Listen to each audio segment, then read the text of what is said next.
It's Monday, it's 10:15 and we're live in Westminster. The victims of the 7/7 terror attacks remembered. It's 20 years on. Are we any safer? After Keir Starmer's worst week, MPs returned to Westminster. Could the next rebellion be over help for children with special educational needs? We'll hear from a parent about their hopes and fears for the future. They're coming in to slice the boat now. The police have come in to slice the boat. French police slash a migrant boat. Could a better relationship with the French reduce crossings?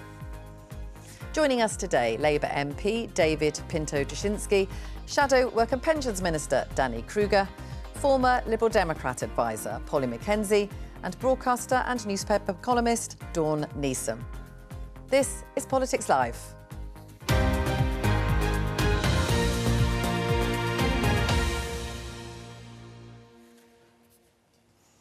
And as we saw in the headlines, it is 20 years since those attacks on London when 4 suicide bombers set off devices on the transport network in London. There were 3 on the tubes.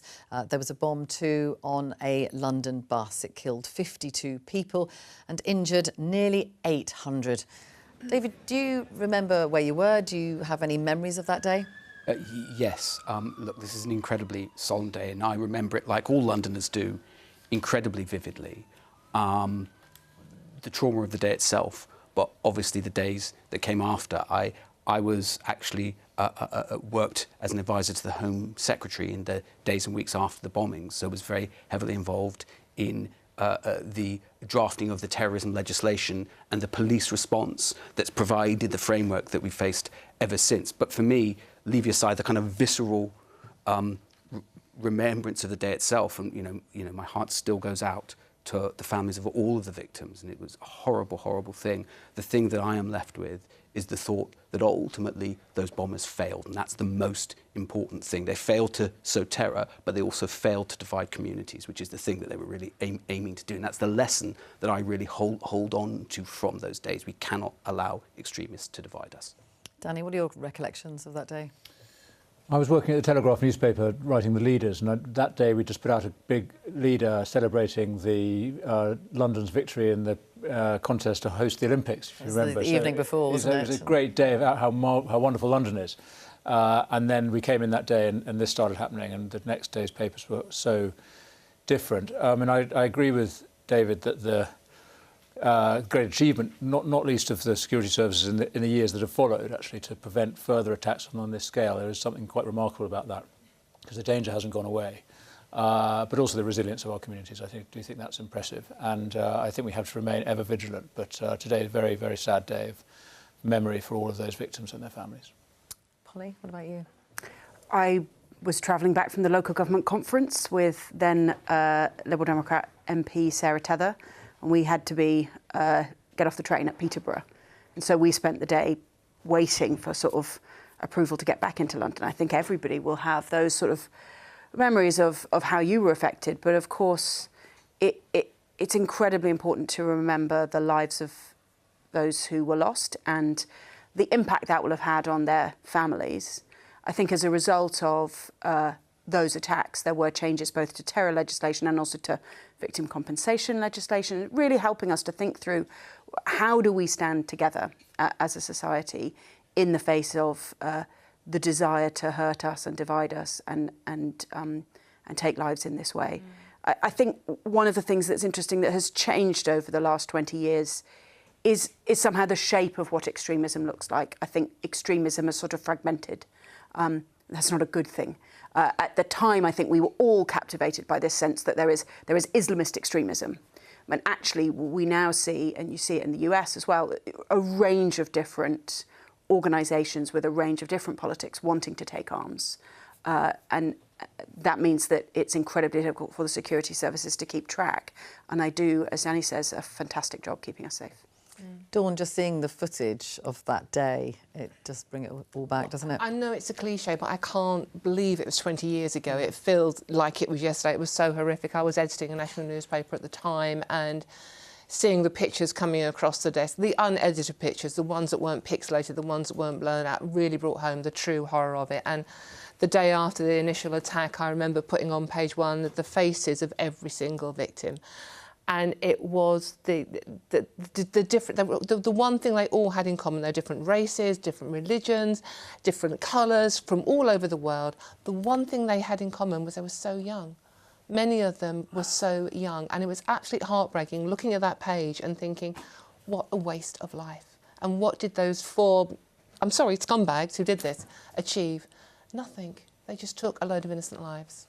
Well, Tony Blair was the Prime Minister at the time, of course. He has been speaking to my colleague Dominic Casciani for a Radio 4 documentary called State of Terror. Let's have a listen. Do you think, looking back over those 20 years, we're any safer from terrorism? Oh, we're a lot safer from terrorism because the security services have got a very good system in place. You know, they do a great job. But you know, there's still there will be a problem as long as the ideology exists. David, do you agree with what Tony Blair says there, that we are safer, but as long as that ideology exists, there will be a threat? Well, so I think he's absolutely right, and Danny pointed this out as well, that the security services do an amazing job, and I think we've come on leaps and bounds in those 20 years. We've also had, you know, various governments taking action. You know, we recently, you know, increased investment in, you know, announced increased investment in the security services. Also announced just today, you know, just a few days ago, a new online hub for victims of terrorism. But I suppose I'd make 2 points. One, ultimately, you know, and it's partly to Polly's point, absolutely, as long as these ideas continue to churn. And we've seen through the spread of social media, etc., new channels for propagating them, a threat will remain.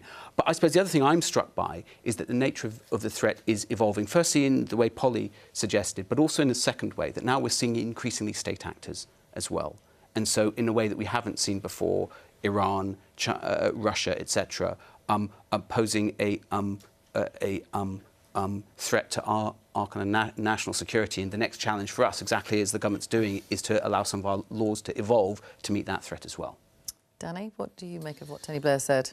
Well, I mean, I agree. The challenge we have is to oppose the ideology of Islamism with an ideology or a philosophy, a narrative that unites us. And I think the great challenge, and I slightly blame Blair for this, although he wouldn't acknowledge it. I think we've sort of dismantled the philosophy of our country over many years, and we've erected in place of an idea of the United Kingdom as a distinct unity with a kind of liberal framework in which anything goes, a sort of general pot in which anybody is welcome and any philosophy is fine as long as you don't pose an immediate and ostensible threat to others. I don't think that's adequate. I think we need something more coherent to bind us together. How do you do that? Well, it is a great challenge. How do we do that in the context of a liberal democracy? How do we encourage people to think in a way that is that brings one nation about? And I think a lot of that is to do with education. I think it's a lot to do with the social structure of our society. How do we strengthen families and local communities to give people a sense of belonging? And how do we have a national story that's one that all people can be proud of? And I don't just think we're saying, you know, we're a liberal country in which we have the rule of law and free speech is adequate. I think we have to have something more explicit that we can all believe in. And as you say, it's a challenge how to do that. But I think that is our great national mission, not just to counter threats of terrorism, but all of the social, you know, the lack of cohesion that we have in society is very, very real. And it's great that security services keep us safe. But we have many other problems that flow from this lack of a national story. What do you think, Polly? A national story? Do you think we could have one of those? I do. And so I used to run a think tank called Demos. So I spent a lot of time thinking about that word, Demos, which is obviously central to this idea of democracy. And it's not just about people, it's about a people. That sense that whether it is in order to enable actually all of the contributions that we make through the tax system to each other, you know, to live in a state is an act of solidarity with other people. And so you do need to have some sense of what the relationship with those other people means, what our expectations of one another is. I think that is challenging in what is now a multicultural society. But what I worry about is that sometimes to one extreme you get people saying, and therefore we need to basically ethnically cleanse the country. And there are people basically saying that now at the extremes of social media. and at the other who say what Dan here sort of slightly characterised as the other extreme opinion, which is anything goes, let's all just be beastly to one another. In fact, it's work, right? And huge amounts of work around how you design public services, how you build consensus for changes, like we're going to talk about the benefit system later. You know, the benefit system is an act of solidarity between citizens. It therefore has to belong to and feel authentic to the citizens who are both paying for it and receiving it. I agree with Danny, actually, that we don't put enough work and thought into that, but we need to find a way to do it that is fit for the 21st century, that is inclusive, that is based on a kind of civic view of nationalism, and says that now is neither the time or the place for any kind of ethnic nationalism. I mean, Dawn, it's almost the suggestion that everyone has to sign up to something. Do you think that's... To a certain extent, I think there are two big elephants in the room here that people always tiptoe around when they have these debates. One is prevent isn't fit for purpose. I think that needs looking at, gentlemen. There's the politicians in the room here. We know that there have been failures of that have led... That's identifying those who yeah, absolutely, might identifying and helping people de-radicalise. I think that needs looking at. And the migration system. The fact that we have so many undocumented young men, it sounds like a cliche, so many undocumented young men coming across the channel, we don't know who they are, we don't know what they're here for. Now, that might sound to Polly like, oh, that's an extreme right-wing view, but this is what people are worried about. I mean, I've worked on newspapers my entire life, and it doesn't matter what newspaper you work on these days, people are worried about We're going to talk about immigration and the channel crossings in particular, but why does that impact the safety of people in the way that we're discussing? Because we don't know who these people are. We don't know what their intentions towards us are. We need to get a firmer grip. I know we're going to talk about it, Vic, but we need to get a firmer grip on this. And this is what people who are listening and watching to us now are worried about. Polly? Well, we have to remember that lots of terror attacks, including the ones on 7/7, are not by people with irregular immigration No, of course, status, they were homegrown. right? No one's denying that. And countless attacks that have, you know, been brutal and horrific have been perpetrated by, I mean, it is almost exclusively men. But, yeah, there is that point. Including by white men, by absolutely immigrants, by people of second-generation status. Actually, what you need to do is enable the security services to follow the threat where it is. Yes. Right? And so that doesn't mean either saying, oh, it's only Muslims, they're the only dangerous people. No one said that. No, I didn't say that you did. But equally, neither saying, oh, well, we need to sort of pussyfoot around and not use whatever intelligence and data that we have to find the threats. But I think it's really important for us to be honest about where the threats come from. I don't think there's anyone who thinks that it is good for the country, for our security, for faith in the immigration system, to have thousands of people coming across on boats, defying our immigration rules. But again, the reason that immigration went up to hundreds and hundreds of thousands was because of the Ukraine settlement scheme, the Hong Kong settlement scheme, and international students. And so we so often get the policy debates jumbled up between different things, which are both problems, but with different solutions. And I think that corrupts public debate and means that you don't get into a proper conversation about targeting risk and investing the money in the security services going after it. Back on that. I mean, there is a problem, and there are lots of issues going on, as you say, Polly, that are intertwined in this issue. But I think the one thing, you know, talking from experience of listening to newspapers readers, is they don't feel they're being listened to by either of the main parties, and I think that is the main problem here at the moment, for fear of being accused of being racist. Because you mentioned instantly the Muslim issue. No one's mentioned that. No one mentioned that at all. You brought that into the subject. We're going to come back to the issue of immigration and channel crossings a bit later, but let's look at the fallout from last week's government U-turn on welfare and a £5 billion black hole in those changes. Look at this Sunday Times headline saying that the plan to scrap two-child benefit cap is dead after welfare retreat. The Education Secretary, Bridget Phillipson, has said that the government's U-turn on welfare means that there will be spending consequences for all of that, and she hasn't committed to scrapping the two-child benefit cap. Do you think it should be scrapped? Well, look, so many of us, particularly in the Labour Party, came into politics to fight poverty. It certainly was one of the key motivators for me. And that's why I'm really proud of what the government's doing, whether it's on free school meals, whether it's on rolling out the child poverty task force, and that will obviously report later on this year. But look, you know, obviously decisions like that, let's wait to see. But there's going to be huge pressure from lots of your colleagues on the government to do this. And what I'd say is that A, you've got to take these things in the round. B, the government's already doing a huge amount on that. And as I say, we just announced free school meals for an extra 500,000 people, which will lift 100,000 children out of poverty. But the other point I'd make is that debates about child poverty, just like debates about poverty more generally, shouldn't just focus on benefits. Clearly, that's an important side of it. But what we know is that a child is 5 times more likely to be poor if no one in their household works. Getting people into work and sustaining them in good, decent jobs must be the core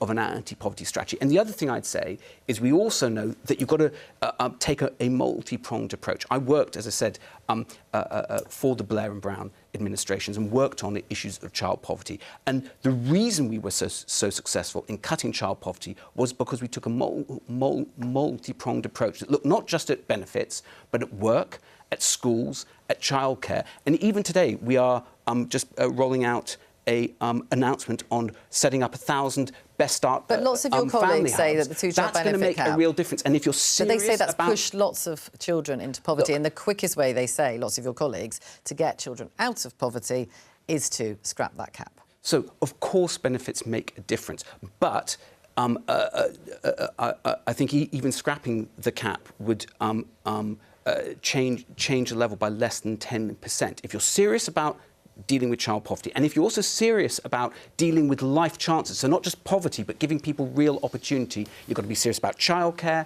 about education, about early years health, and about work. And it's that package together. That's the lesson of the Blair and Brown days, and I think that's the kind of integrated approach that we need to see. Danny, you've talked about your concerns really about the declining birth rate. I mean, would this be one way of increasing it?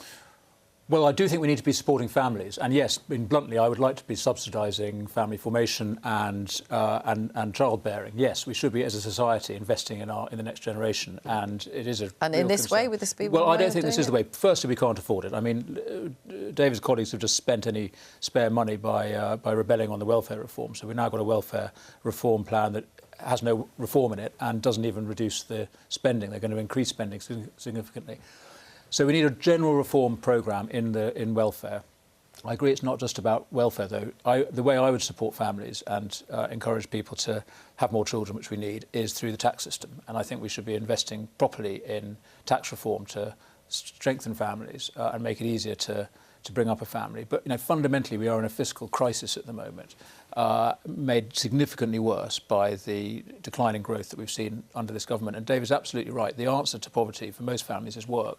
The problem we've got is that we've had a significant tax on employment through the government. They're now introducing an employment rights bill which will discourage employers from taking on people even more. OK, so let's just no jobs. OK, Polly, the two-child benefit cap. Well, it's a bit perverse to say that we can't afford to put up benefits, but we can afford to cut taxes, right? Because money in and money out really... Well, one stimulates growth and one doesn't. Possibly, though, again, actually putting money through the benefit system, one thing that people with not very much money do very reliably, unlike rich people, is spend the money. And so they get a multiplier effect in the economy. And it's been demonstrated that putting money into the pockets of people at the bottom does have a really important effect. And again, it's often people at the bottom who are most struggling to afford any children, certainly 2 or 3 or 4. And so if you are a pro-natalist, which I know Danny is, I do find it surprising that you're not interested in these kinds of subsidies. And again, also interested in that question of work, because again, it's a controversial notion to suggest 20 years ago, right? Like, you didn't have to go to work if you were a single mum until your kids were 11. That has changed radically, and basically pretty much at the end of maternity leave, you need to go back to work. I support that, but again, if you really want people to be able to spend time with their kids, there's a coherent argument which says we should be more money into keeping people out of work. Danny? So, Polly, thank you, and I agree with that. I do think, as a society, we should be investing in children and in families, and part of that is through the benefit system and through DWP.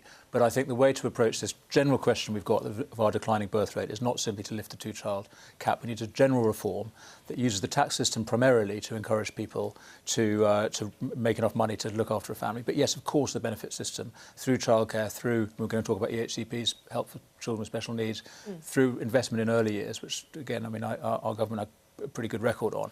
We should be doing much more of that, and I recognise the argument that absolutely we should be supporting families. Dawn, where are you on the two-child benefit cap and whether that should The be public don't seem in favour of it. I mean, obviously, you know, in an ideal world, we'd lift all children out of poverty. Of course, no one wants to see children in poverty. That is the bottom line, and that's a common sense issue. The problem we've got is we can't afford it. We just don't seem to have enough money to do anything at the moment. And the problem I'm struggling with the Labour government is, you know, you were brought in promising change, promising growth, promising looking after the most vulnerable in society, the working people. And most people don't feel they're getting that. And it does seem, I mean, my dad was a Labour union member, and I was brought up sort of like believing that Labour were for the working people, and going to look after the most vulnerable. And all we're seeing is the Labour Party target the most vulnerable, target pensioners, target people on personal independent payments, target the disabled. And I'm struggling with that. So I don't know, yeah, of course, David, no children should be in poverty, but where's the money coming from? No, and look, and let's be really clear. I think the government's already made a huge difference. So, for instance, talking about people who are kind of struggling, we've gone from, the Labour government in the first 10 months raised real incomes by more than the Conservative government did in the last 10 years. We've seen 4 interest rate cuts. We've seen almost 400,000 jobs created. We've gone from having the second slowest growing economy in the G7 to the fastest growing economy. But the projections aren't so positive, are they, for growth? And so I think we're making a real difference. But look, of course, there are no quick fixes and change doesn't happen overnight. And we're absolutely committed to helping the most vulnerable. And that's why, as I said, just today we're seeing the rollout of family hubs trying to reverse the damage the Conservatives did, shutting over 1,000 children's centres.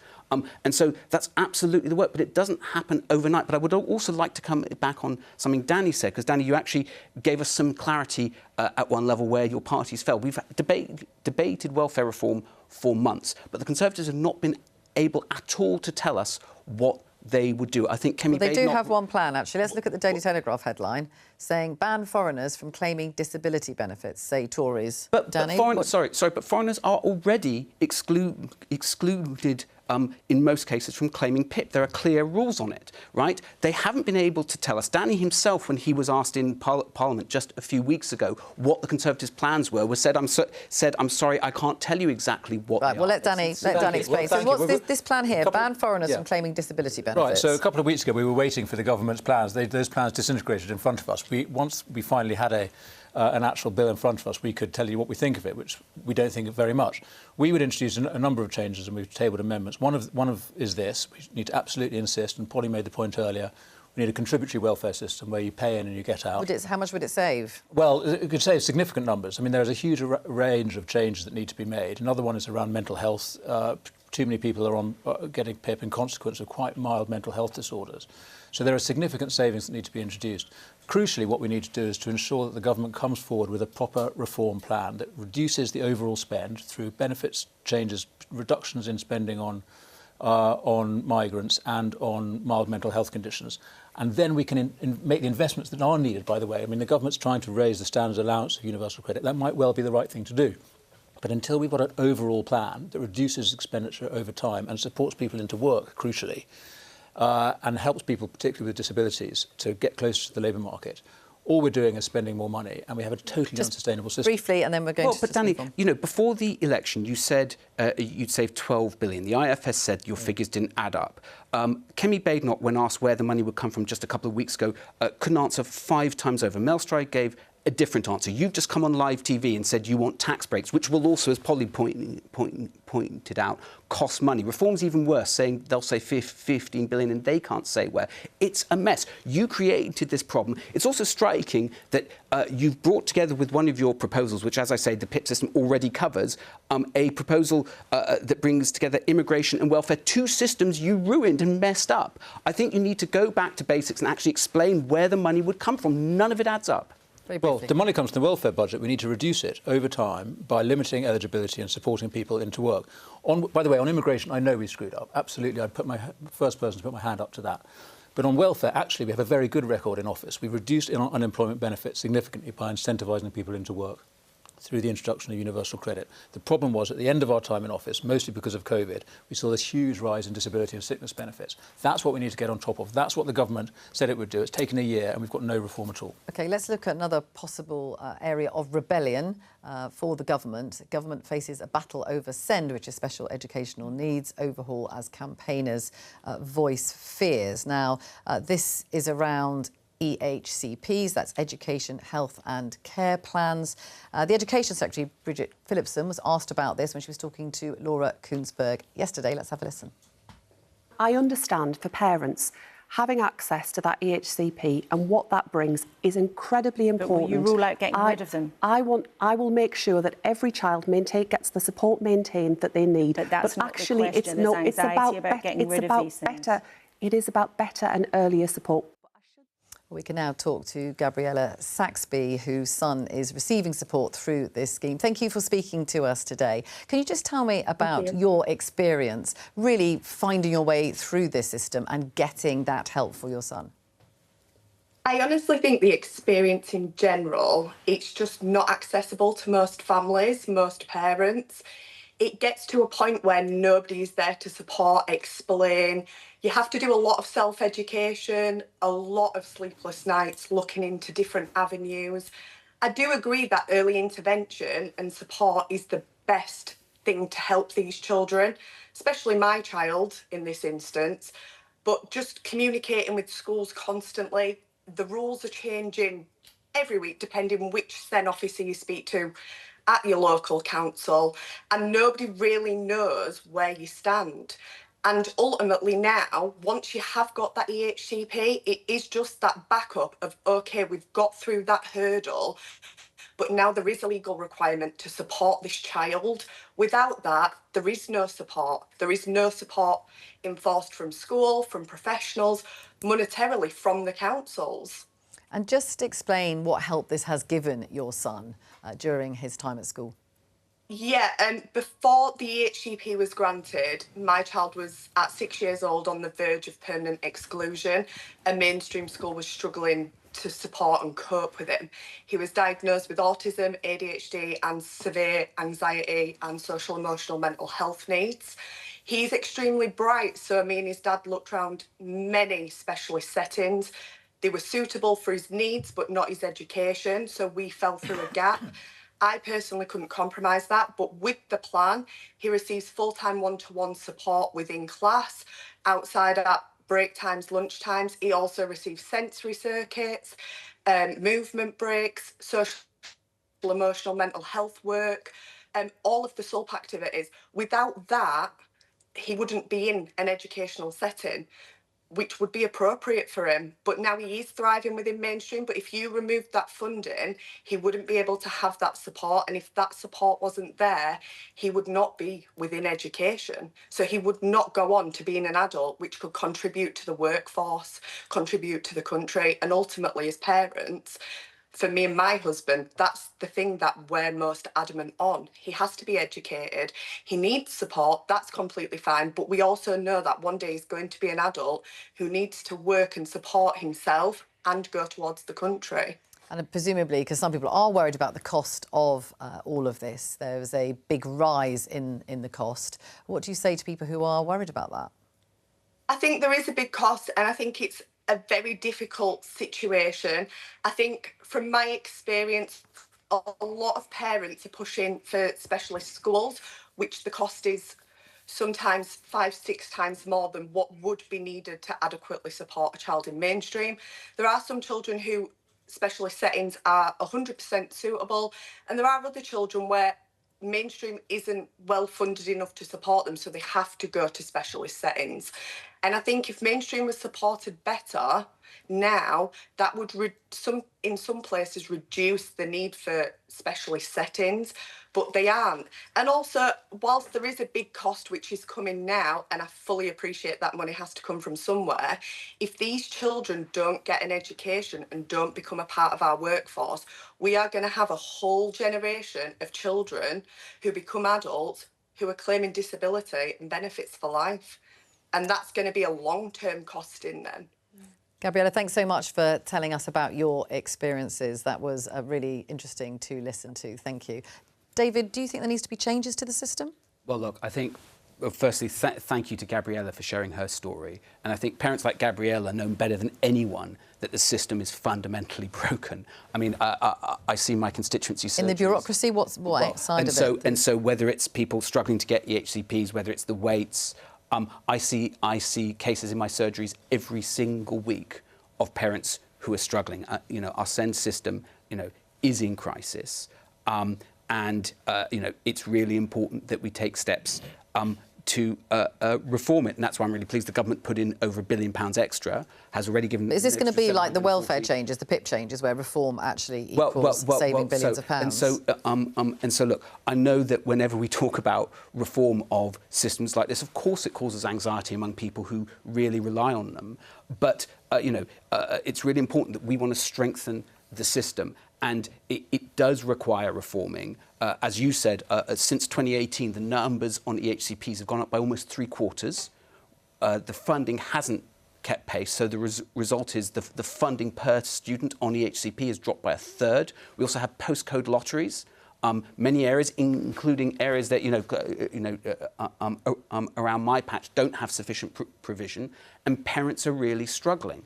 And so, for us reforming it to make sure everybody gets the care they need is really important. That's why we'll be bringing forward a education white paper that will absolutely cover this year. Danny, do you think reform means cutting costs, or do you think it needs to change the system itself? Well, I mean, it's interesting, David said the costs per pupil have fallen by 1/3. That might well be right. I mean, the last government increased spending by 2/3 in the last Parliament. But as David says, it's the demand that has risen so much. And, you know, you've got to ask what's going on here. Why are so many children so distressed or have such high rates of special needs? And I think there's a deeper conversation to be had about families, like we were having earlier, but crucially about diagnosis, about the social determinants of these conditions, what is going on.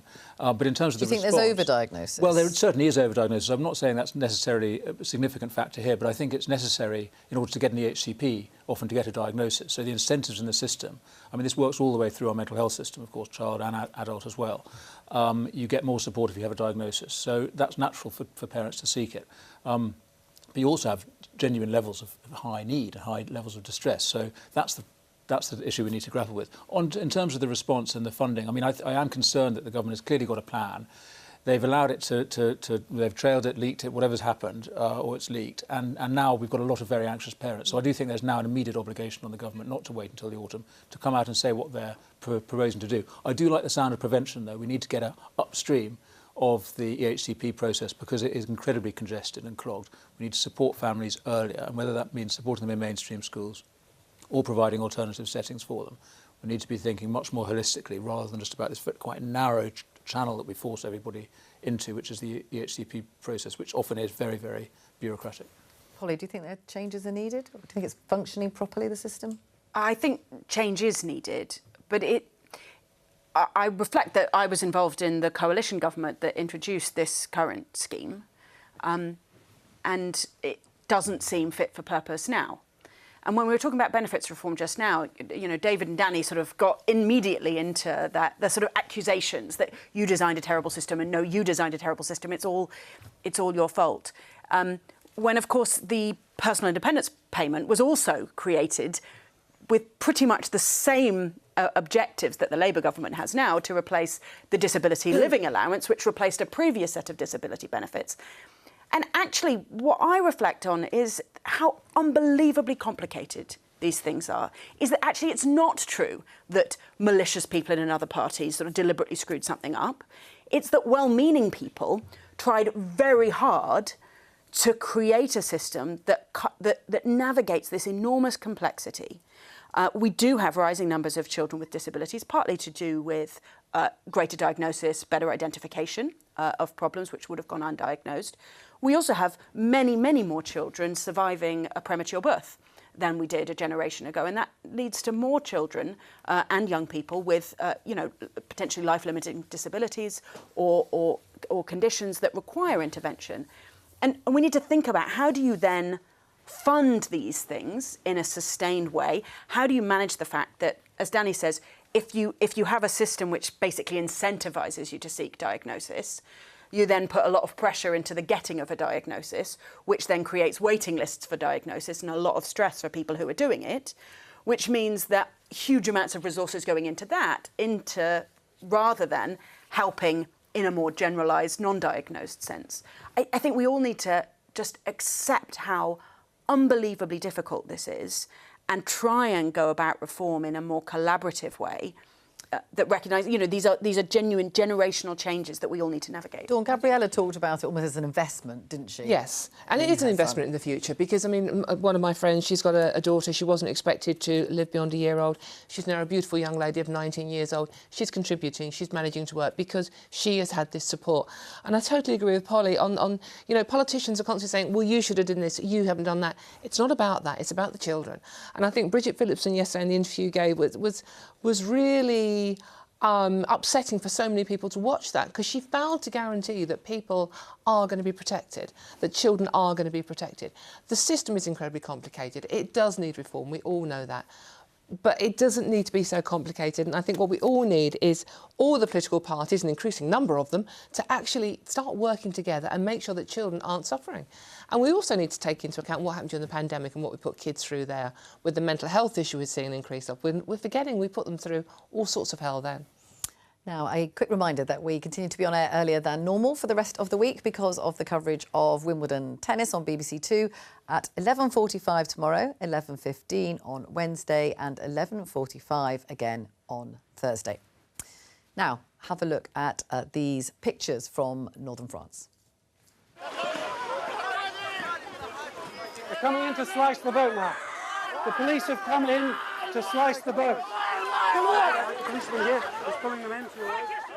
Now that shows French police there wading into the water and slashing a boat that is crowded with migrants. They slashed it with a knife. That boat was set to take off to the UK. The Guardian newspaper says that Yvette Cooper hails new French tactics to reduce channel crossings, saying that this hopefully will, she says, stop and reduce those numbers. And that's ahead of a visit here, a state visit by Emmanuel Macron. But the Mail sees it rather differently. If you take a look at this headline, the Mail says that Keir Starmer faces humiliation yet again as the flagship one-in, one-out migrant deal to tackle the small boats crisis is set to be scuppered by the EU. Do you think that the French should change their tactics? Well, look, I think we've seen already with those pictures a real change. And it's a change, by the way, that previous governments failed to get. They said they only did it because it was overcrowded. It's sort of like a one-off. What we've seen is the previous government, caused a huge mess in migration. And I'm glad to hear Danny accept that. When they couldn't control it, all they had was gimmicks. What we've got is an approach based on actually serious practical steps to take on the gangs, to actually deepen cooperation with the French. And you think that deeper cooperation will make a difference? Absolutely. I think you're seeing... Because we're paying the French a lot of money, aren't we? You're seeing it there, but it's only one strand of what we're doing. We're bringing counter-terrorist powers. We're bringing the biggest international crackdown, working with partners to take actual practical steps to deal with the root cause, which is transnational smuggling gangs. And we're learning the lesson from other areas that the last government failed to learn. And frankly, it's having an impact. And so we've already prevented 11,000 crossings, confiscated 600 boats, enforced returns are up 23%, other returns up 12%, and critically, the asylum backlog is down by 50%, because ultimately the way we will stop it is by processing people quicker. Danny. Paulie doesn't like us disagreeing, but I'm afraid I've got to disagree totally with David. Well done for remembering your statistics. There's only one stat that matters. 20,000 migrants have come across the Channel this year alone. It's the worst year ever. We have a complete crisis in the Channel. Yes, we lost control of our borders in the last Parliament, particularly around legal migration, by the way. That was the real problem. But illegal migration rose significantly too. We had a plan, much derided at the time, inadequate in my view, because we didn't disapply the Human Rights Act sufficiently, but with the Rwanda scheme had a simple objective. And it is the only way to stop the boats. David's got lots of, he's going to talk nicely to the French. There'll be lots of little technocratic fixes. We'll process them quicker. All fine. All was happening anyway as we left office. The only way to stop the boats is to ensure that anybody who lands on these shores illegally is swiftly detained and deported, either back to their own country if it's safe or to a third country if not. That is the only way to say very clearly to the migrants themselves and to the gangmasters, there is no point crossing. And that's what the Rwanda scheme was for. Obviously, we could no doubt have improved it. But fundamentally, we will not stop the boats until we disapply the Human Rights Act, which is what is stopping people from being swiftly detained and deported at the moment. And we set up agreements with other countries to take the migrants back. Asking the French to stop a few more boats in the shallow waters is completely inadequate. And I'm afraid Keir Starmer's whole approach, which is international law, is sovereign. And if I speak nicely to the Europeans, maybe they'll do our work for us. That is inadequate. Sorry, but I have huge respect for Danny. We sit on a committee together, but with the deepest respect, that's total nonsense, Danny. During when the Rwanda scheme was brought in, it didn't just cost 700 million and only send 4 volunteers to Rwanda. Hang on a second. It never happened. After it was set up, over 84,000 people came across the Channel. It didn't deter anyone. And by the way, there was a week in 2022 when in just 10 weeks, 20,000 people came across the Channel. Real deterrence comes from actually processing people, not simply having a gimmick. You failed completely. Okay. We're actually taking the practical steps. Holly, the French government talks about the pull factors in the UK, particularly that people can come here and they work illegally often. Do you think that's an issue? France does have an identity card scheme and always has. We don't. There is quite a lot of enforcement of illegal working, but nowhere near enough, in my view. And so the fact that people can live sort of under the radar is a problem, requires serious kind of enforcement intervention. It's also the case, though, that one of the things that happened is that border security around the Channel Tunnel and the ferry ports got a lot better. And that's one of the reasons why the boats became a phenomenon and they are visible, is that it's just literally people used to come in under lorries. Yeah. And they don't come in lorries Which suggests they will come here however they can. Because of desperation, and again, because we have basically no alternative. There are no safe routes, including for people who, for example, served with our forces in Afghanistan. That's crazy. Dawn? Yeah, we do need safe routes. I mean, that's obviously a no-brainer. But I mean, the fact we're making a big deal about the French were sticking a knife in the dinghy and deflating it. The French have said this isn't going to be a new tactic. That was a one-off. That was because there was a child in that dinghy. We want to save that dinghy, but we're not doing this going forward. And the fact that we've given the French already £500 million. We're talking about finding money from somewhere. We've given the French £500 million. What have they done? Nothing. So what's the answer? Well, a good question. Ask those two gentlemen over there, because as Polly alluded to earlier on, whenever you ask them a question, no disrespect, gents, but whenever you ask them a question, they keep having to go, well, you should have done this, well, you should have done that. We both have suggestions. I mean, David has a series of technocratic ask the Europeans nicely answers. I have a simple solution, which is to say that people should not be allowed to stay in the UK if they arrive here illegally. That is the only way to stop the boats. Do you agree with that? Do you think that should be the case? Meanwhile, if I could solve this problem, I would actually run the country. Thankfully, for most people, I'm not. But we've had 40,000 coming across in boats in the Labour government's period. That's a lot of people. The problem is our legal framework, I'm afraid, is the problem, because there are too many opportunities for people to challenge removal, and so we need to change the law to ensure that. David, change the law. But again, with respect, this comes back to the same kind of gimmick-laden approach. Well, no. There isn't a one-size-fits-all magic bullet to this. There are kind of consistent policing-based, law enforcement-based solutions. And actually, we were talking earlier about terror. It's by getting in the right framework that we manage to manage terror. It's by getting in the right framework of counter-terrorism powers, proper international cooperation, proper investment in enforcement, which is what the government's doing, that you'll actually bear down on this problem. That's all for today, but I'll be back tomorrow with more Politics Live at 11:45.